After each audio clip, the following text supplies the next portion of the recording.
Arpeggios are an excellent way to kind of break out of scale boxes. One of the most popular questions I receive is, how do I just get out of this box? I don't want to be playing like a robot, up and down, different mode positions.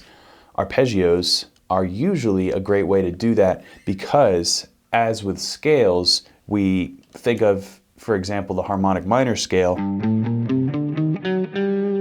We have 7 notes there that make up the harmonic minor scale. An arpeggio, however, only takes the chord tones of a given position. So, as we know, this first position of the harmonic minor scale is that minor major 7 sound, which of course is 4 notes. To arpeggiate this first mode position of harmonic minor,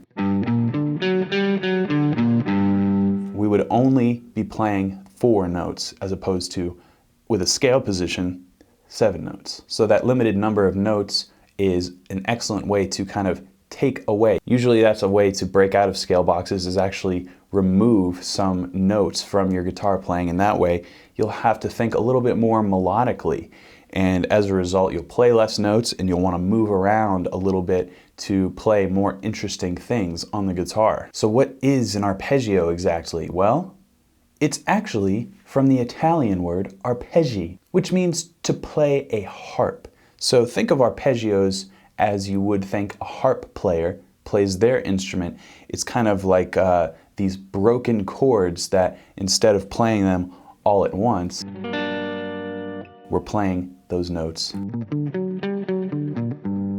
individually.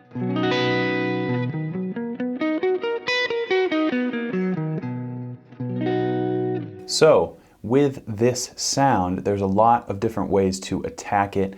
Now, with arpeggios, we have kind of the simple way that I'm playing them. That's how I recommend practicing those types of things. If you've been through Guitar Super System, I usually go through exercises where we take different triad or 4-part arpeggios. So for a triad, it would just be actually 3 notes.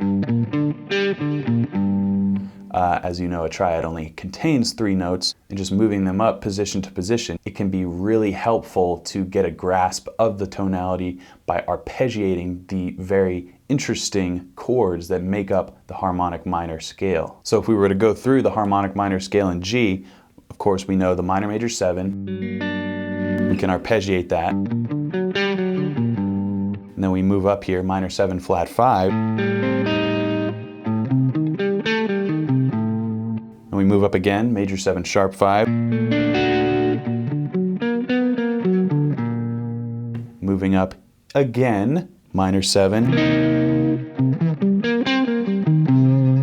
moving up again, a 7 chord in that 5th position,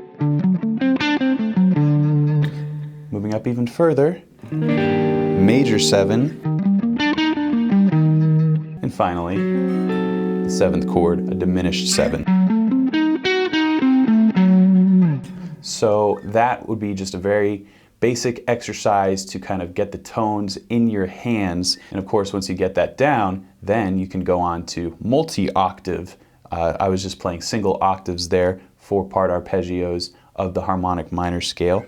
But you can move on to the 2nd octave. You can tap octaves if you want to. There are really no limits to what arpeggios can do for you.